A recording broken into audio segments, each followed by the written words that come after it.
সজনে ডাঁটা যখন একঘেয়েমি হয়ে যায়, বাড়ির কেউ খেতে চায় না, তখন কিন্তু সজনে ডাঁটার এই রেসিপিটা আপনারা একবার ট্রাই করে দেখতে পারেন।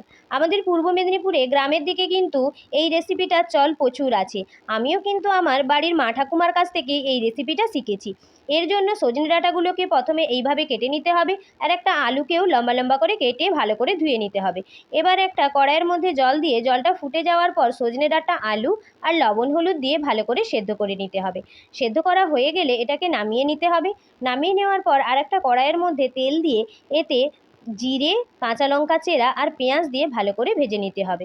পেঁয়াজটা একটু ভাজা ভাজা হয়ে গেলে এর মধ্যে টমেটো, লঙ্কার গুঁড়ো, লবণ, হলুদ দিয়ে ভালো করে কষিয়ে নিতে হবে। তবে টমেটোটা গলে যাওয়া পর্যন্ত অপেক্ষা করার দরকার নেই। এবার এর মধ্যে সজনে ডাঁটা আর আলু সেদ্ধগুলোকে ভালো করে দিয়ে গ্যাসের ফ্লেমটা লোতে রেখে কিছুক্ষণ নাড়াচাড়া করে নামিয়ে নিলেই তৈরি হয়ে যাবে আজকের এই সুন্দর রেসিপি, সজনে ডাঁটা আলু ভাজি। এটা কিন্তু গরম গরম ভাতের সঙ্গে খেতে খুবই অসাধারণ লাগে। আপনারা যদি এর আগে খেয়ে থাকেন সেটাও কিন্তু আমাকে কমেন্টে জানাতে ভুলবেন না। ধন্যবাদ।